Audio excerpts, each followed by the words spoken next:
नमस्कार, आप देख रहे हैं दूरदर्शन किसान मौसम खबर में आप सभी का स्वागत है। मैं हूं ज्योत्सना। मौसम खबर में जानेंगे कि अगले 2 दिनों में कैसा रहेगा मौसम का हाल, यानी कि कहां चलेंगी तेज हवाएं, कहां होगी बरसात और कैसी रहेगी तापमान की स्थिति, साथ ही किसानों के लिए कृषि सलाह भी। लेकिन सबसे पहले नजर सुर्खियों पर। 2 दिन पूर्वोत्तर भारत के कई राज्यों में तेज हवाओं के साथ भारी बारिश की संभावना। 60 से 70 किलोमीटर प्रति घंटा रह सकती है हवाओं की रफ्तार। कल उत्तराखंड में कहीं कहीं तेज हवाओं के साथ ओले गिरने का अंदेशा। झारखंड और ओडिशा में कहीं कहीं तेज हवाएं और ओले गिरना संभव। मध्य प्रदेश में तैयार गेहूं फसल की कटाई करें तो गुजरात में धान के खेतों में उचित जल स्तर बनाए रखें। और अब आइए बुलेटिन की शुरुआत करते हैं आज की कुछ बड़ी खबरों के साथ। मंगलवार को उत्तराखंड में कहीं कहीं तेज हवाओं के साथ ओले गिरने का अंदेशा। कल झारखंड और ओडिशा में कहीं कहीं तेज हवाओं और ओले गिरने का है अनुमान। मंगलवार को असम और मेघालय में इक्का दुक्का जगह तेज हवाएं और ओलावृष्टि संभव। कल आगे पश्चिम बंगाल में कहीं कहीं तेज हवाएं चलने का अनुमान है। नागालैंड, मणिपुर, मिजोरम और त्रिपुरा में भी कहीं कहीं तेज हवाएं चल सकती हैं। 60 से 70 किलोमीटर प्रति घंटा रहेगी हवाओं की रफ्तार। 2 दिन आगे पश्चिम बंगाल और सिक्किम में कहीं कहीं भारी बारिश का अंदेशा है। अरुणाचल प्रदेश, असम और मेघालय में भी इक्का दुक्का जगह भारी बरसात हो सकती है। नागालैंड, मणिपुर, मिजोरम और त्रिपुरा में कहीं कहीं तेज हवाएं चलेंगी। कल पूर्वी उत्तर प्रदेश में कहीं कहीं बिजली चमकने के साथ तेज हवाएं चलने की संभावना है। मंगलवार को छत्तीसगढ़ में कहीं कहीं तेज हवाएं चलने का अंदेशा है। कल मध्य महाराष्ट्र और मराठवाड़ा में भी कहीं कहीं तेज हवाओं के साथ ओले गिरने का अनुमान है। मंगलवार को जम्मू कश्मीर और लद्दाख में कहीं कहीं बिजली चमकने की भी संभावना है। कल केरल, तमिलनाडु और पुडुचेरी में भी बिजली चमक सकती है। अब आइए नजर डाल लेते हैं बारिश के अनुमान पर। जान लेते हैं कि अगले 2 दिनों में कहां होगी बरसात और कहां रहेगा मौसम साफ। मौसम के हाल में सबसे पहले बात करते हैं उत्तर भारत के पहाड़ी इलाकों की। मंगलवार को जम्मू कश्मीर और लद्दाख में कुछ जगह बरसात का अनुमान है। साथ ही कल हिमाचल प्रदेश और उत्तराखंड में भी कुछ स्थानों पर बारिश के आसार हैं। वहीं अगले 2 दिन पंजाब में बारिश की संभावना नहीं है। साथ ही मंगलवार और बुधवार को हरियाणा और दिल्ली में भी बारिश का अनुमान नहीं है, जबकि कल पूर्वी और पश्चिमी उत्तर प्रदेश में इक्का दुक्का जगह बरसात के आसार बने हुए हैं। वहीं अगले 2 दिन पूर्वी और पश्चिमी राजस्थान में बारिश का अनुमान नहीं है। कल पूर्वी भारत के गांगे पश्चिम बंगाल में कई जगह बरसात के आसार हैं। साथ ही अगले 2 दिन उप हिमालयी पश्चिम बंगाल और सिक्किम में कई जगह बारिश की संभावना है। कल और बुधवार को असम और मेघालय में कई जगह बरसात के आसार बने हुए हैं। साथ ही अगले 2 दिन अरुणाचल प्रदेश में कई जगह बरसात का अनुमान है। कल और बुधवार को नागालैंड, मणिपुर, मिजोरम और त्रिपुरा में कुछ हिस्सों में बरसात के आसार हैं। वहीं मंगलवार को उड़ीसा में कुछ जगह बरसात का अनुमान है। अगले 2 दिन झारखंड में कुछ जगह बरसात का अनुमान है। साथ ही 2 दिन बिहार में इक्का दुक्का इलाकों में भी बरसात की संभावना बनी हुई है। मध्य भारत की बात करें तो 2 दिन मंगलवार और बुधवार को पूर्वी और पश्चिमी मध्य प्रदेश में कहीं कहीं बरसात का अनुमान है। साथ ही अगले 2 दिन छत्तीसगढ़ में इक्का दुक्का स्थानों पर बरसात के आसार हैं। मंगलवार और बुधवार को विदर्भ में कहीं कहीं बरसात का अनुमान है। मंगलवार को मध्य महाराष्ट्र और मराठवाड़ा में कहीं कहीं बरसात की संभावना बनी हुई है। कल कोंकण और गोवा में इक्का दुक्का जगह बरसात का अनुमान है। दक्षिण भारत की बात करें तो मंगलवार और बुधवार को तटीय आंध्र प्रदेश में कहीं कहीं बरसात का अनुमान है। साथ ही अगले 2 दिन तमिलनाडु और पुडुचेरी में भी इक्का दुक्का जगहों पर बरसात की संभावना है। वहीं कल और बुधवार को कर्नाटक के तटीय इलाकों में कहीं कहीं बरसात हो सकती है। साथ ही कल दक्षिणी और उत्तरी आंतरिक कर्नाटक के भीतरी हिस्सों में भी बारिश का अनुमान है। वहीं अगले 2 दिन केरल में कुछ जगह बरसात के आसार हैं। साथ ही कल और बुधवार को अंडमान निकोबार द्वीप समूह में इक्का दुक्का जगहों पर बरसात के आसार हैं। तो ये थी मौसम पूर्वानुमान की विस्तार से जानकारी। अब आइए एक नजर डाल लेते हैं पिछले 24 घंटों के दौरान हुई बारिश पर। पिछले 24 घंटों के दौरान हुई बारिश पर नजर डालें तो जम्मू कश्मीर और लद्दाख के कई हिस्सों में बरसात हुई। हिमाचल प्रदेश में कहीं कहीं वर्षा हुई। उत्तर प्रदेश में भी इक्का दुक्का जगह बादल बरसे। मध्य प्रदेश में भी कहीं कहीं बरसात हुई। उप हिमालय, पश्चिम बंगाल और सिक्किम के ज्यादातर इलाकों में वर्षा हुई। असम और मेघालय में कहीं कहीं भारी बारिश हुई। नागालैंड, मणिपुर, मिजोरम और त्रिपुरा में कई जगह बादल बरसे तो तमिलनाडु में भी कहीं कहीं भारी वर्षा हुई। मध्य महाराष्ट्र, मराठवाड़ा में इक्का दुक्का जगह ही बादल बरसे हैं तो जम्मू कश्मीर और लद्दाख में भी कहीं कहीं ओले गिरे। हिमाचल प्रदेश के इक्का दुक्का हिस्सों में ओलावृष्टि हुई। असम और मेघालय में कहीं कहीं तेज हवाएं चली। पश्चिमी राजस्थान में इक्का दुक्का जगहों पर तेज हवाएं चली तो बिहार और झारखंड में भी तेज हवाओं की खबर मिली। तो अभी आपने जाना कि पिछले 24 घंटों के दौरान कहां बरसात हुई देश भर में। अब आइए एक नजर डाल लेते हैं तापमान की स्थिति पर और सबसे पहले बात करेंगे अधिकतम तापमान की। सौराष्ट्र और कच्छ में कहीं कहीं अधिकतम तापमान सामान्य के मुकाबले 3 से 5 डिग्री ज्यादा रहा। कोंकण और गोवा में भी कहीं कहीं अधिकतम तापमान 3 से 5 डिग्री ऊपर रहा। वहीं झारखंड में कई जगह अधिकतम तापमान में 1.5 से 3 डिग्री तक की वृद्धि हुई। तमिलनाडु और पुडुचेरी में कहीं कहीं अधिकतम तापमान सामान्य के मुकाबले 1.5 से 3 डिग्री अधिक रहा। वहीं कर्नाटक के तटीय इलाकों में कई जगह अधिकतम तापमान में 1.5 से 3 डिग्री तक की बढ़ोतरी दर्ज की गई है, जबकि जम्मू कश्मीर और लद्दाख में कुछ जगह अधिकतम तापमान सामान्य के मुकाबले 5 डिग्री से कम रहा। इसके साथ ही पूर्वी मध्य प्रदेश में कई का अधिकतम तापमान सामान्य के मुकाबले 5 डिग्री या उससे कम रहा। अरुणाचल प्रदेश में कई जगह अधिकतम तापमान सामान्य के मुकाबले 3 से 5 डिग्री कम दर्ज किया गया है। असम और मेघालय में भी कुछ जगह अधिकतम तापमान में 3 से 5 डिग्री तक की कमी आई। देश के मैदानी इलाकों में सबसे ज्यादा तापमान विदर्भ के वाशिम में 42.6 डिग्री सेल्सियस दर्ज किया गया। और अब आइए बात करते हैं न्यूनतम तापमान की। न्यूनतम तापमान की बात करें तो गुजरात में कुछ जगह न्यूनतम तापमान सामान्य की तुलना में 3 से 5 डिग्री ऊपर रहा। पश्चिमी मध्य प्रदेश में इक्का दुक्का जगह तापमान में 3 से 5 डिग्री तक की बढ़ोतरी हुई है। इसके साथ ही पश्चिमी उत्तर प्रदेश में कहीं कहीं न्यूनतम तापमान में 1.5 से 3 डिग्री तक की बढ़ोतरी दर्ज की गई। सौराष्ट्र और कच्छ में कई जगह न्यूनतम तापमान सामान्य की तुलना में 1.5 से 3 डिग्री ज्यादा रहा। मध्य महाराष्ट्र में कुछ जगह न्यूनतम तापमान में 1.5 से 3 डिग्री तक की वृद्धि हुई। कोंकण और गोवा के कुछ इलाकों में न्यूनतम तापमान सामान्य के मुकाबले 1.5 से 3 डिग्री बढ़ा है, जबकि हिमाचल प्रदेश में कहीं कहीं न्यूनतम तापमान में 3 से 5 डिग्री तक की कमी आई है। इसके साथ ही हरियाणा और दिल्ली में कुछ जगह न्यूनतम तापमान 1.5 से 3 डिग्री कम दर्ज किया गया। इसी बीच देश में सबसे कम तापमान हरियाणा के करनाल में 17.1 डिग्री सेल्सियस रिकॉर्ड हुआ है। और इसी के साथ मौसम खबर में वक्त हो चला है एक छोटे से ब्रेक का। जल्द लौटेंगे वापस, आप देखते रहिए दूरदर्शन के साथ।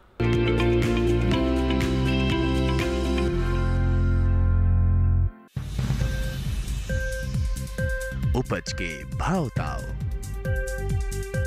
आवक का हाल चाल, आयात निर्यात पर पैनी नजर, जानकारों की सटीक सलाह, सिर्फ मंडी खबर में सोमवार से शनिवार सुबह 8:05 पर। ये कामयाबी है अन्नदाता की,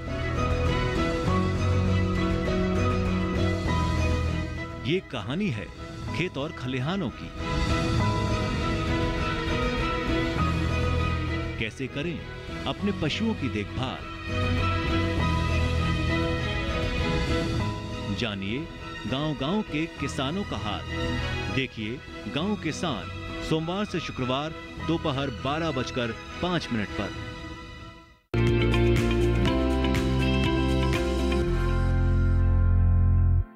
ब्रेक के बाद एक बार फिर आप सभी का स्वागत है मौसम खबर में। आइए बुलेटिन में बढ़ते हैं आगे।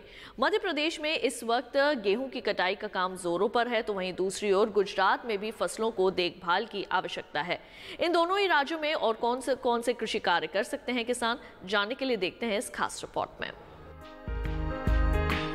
मध्य प्रदेश में मालवा क्षेत्र के किसान तैयार गेहूं फसल की कटाई कर लें, साथ ही काटी गई फसल को थ्रेशिंग के बाद भंडारण करते समय जरूरी बातों का ध्यान रखें। किसान उपज में नमी के साथ साथ भंडारण गृह को भी नमी रहित कर लें। मालवा के किसान मूंग की बुआई शुरू कर दें।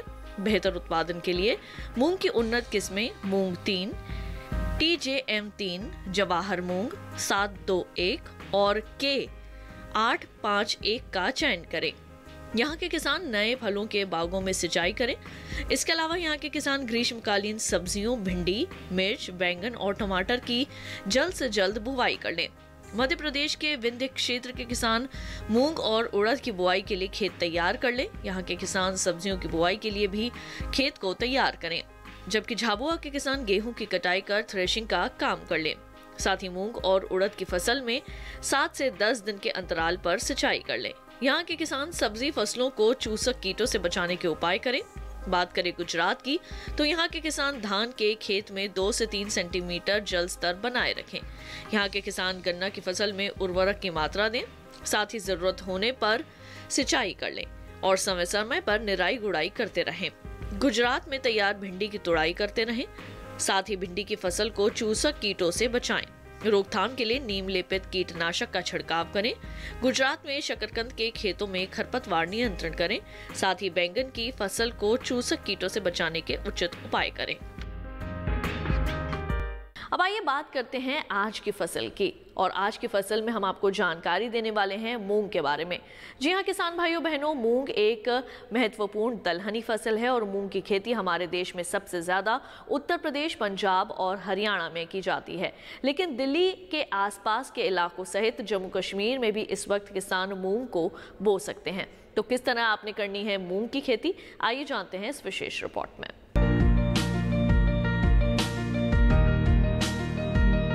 देश के कई हिस्सों में मूंग की बुआई की जाने लगी है। खासकर जिन इलाकों में सिंचाई की व्यवस्था है वहां मूंग बोई जा रही है।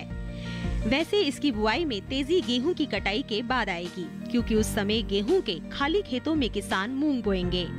मसलन पश्चिमी उत्तर प्रदेश में जहां आलू के अलावा धान भी काफी बोया जाता है, वहां गेहूं की कटाई के बाद मूंग बोनी शुरू होगी।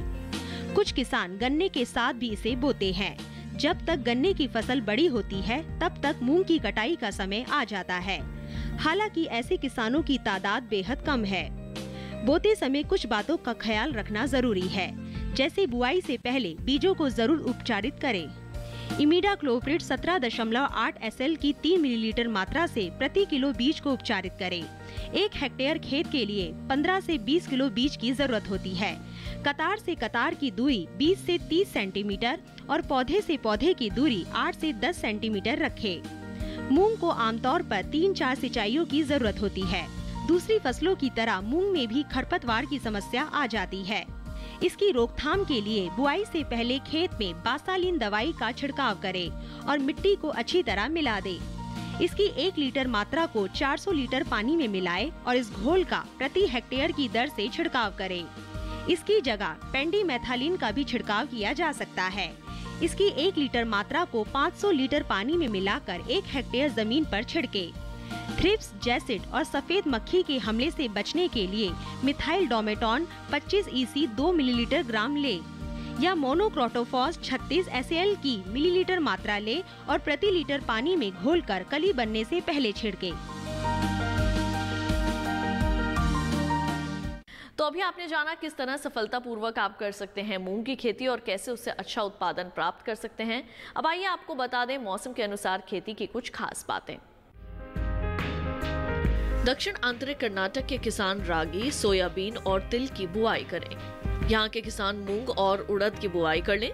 दक्षिणी आंतरिक कर्नाटक में अदरक और हल्दी का रोपण करें। तटीय आंध्र प्रदेश के किसान तैयार मक्का फसल की कटाई कर लें। उत्तरी तटीय आंध्र प्रदेश में धान और मक्का की कटाई करें। यहाँ के किसान काटी गई फसल को सुरक्षित स्थान पर रखें। तेलंगाना के किसान तिल की फसल को चूसक कीटों से बचाएं। रोकथाम के लिए कृषि विशेषज्ञों की सलाह से ही दवाओं का छिड़काव करें। और इसी के साथ मौसम खबर में वक्त हो चला है एक और छोटे से ब्रेक का। जल्द लौटेंगे वापस अन्य जानकारियों के साथ। आप देखते रहिए दूरदर्शन के साथ।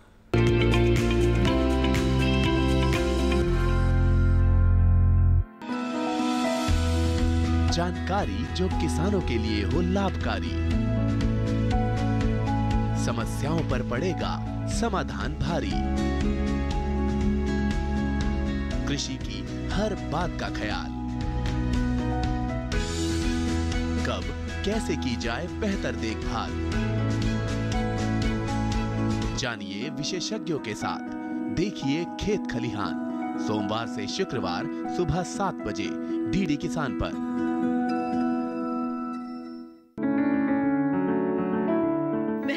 का घर आंगन, हरियाली से खिलेगा तन मन। छत पर छोटी सी बगिया, जरूरत भी पूरी, शौक भी पूरा। देखिए छत पर बागवानी, शनिवार सुबह 9 बजे।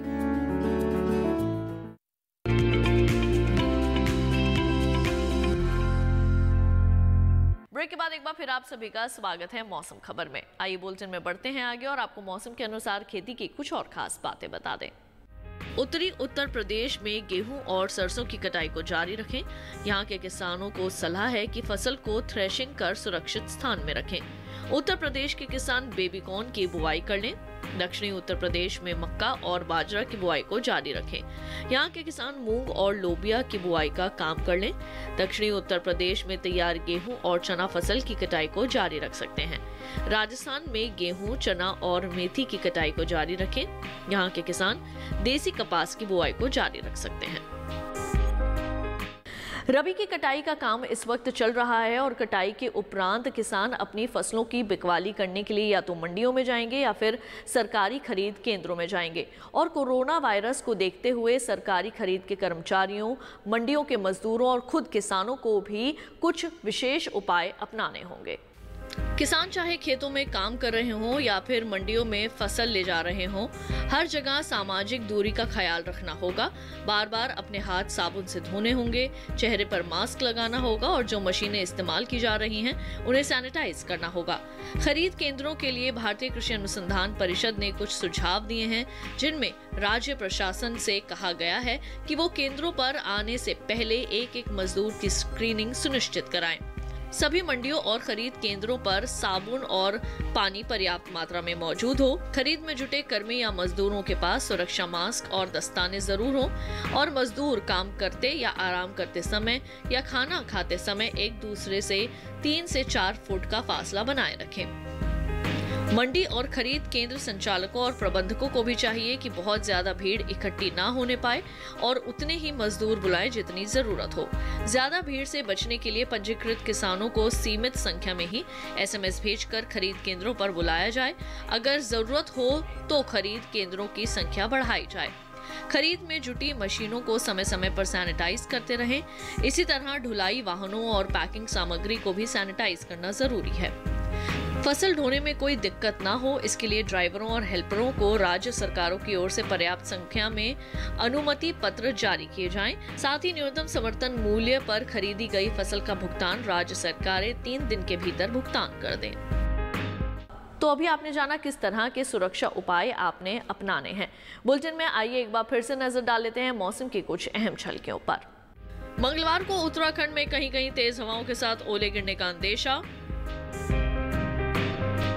कल झारखंड और ओडिशा में कहीं कहीं तेज हवाओं और ओले गिरने का है अनुमान। मंगलवार को असम और मेघालय में इक्का दुक्का जगह तेज हवाएं और ओलावृष्टि संभव। कल गांगे पश्चिम बंगाल में कहीं कहीं तेज हवाएं चलने का अनुमान है। नागालैंड, मणिपुर, मिजोरम और त्रिपुरा में भी कहीं कहीं तेज हवाएं चल सकती हैं। 60 से 70 किलोमीटर प्रति घंटा रहेगी हवाओं की रफ्तार।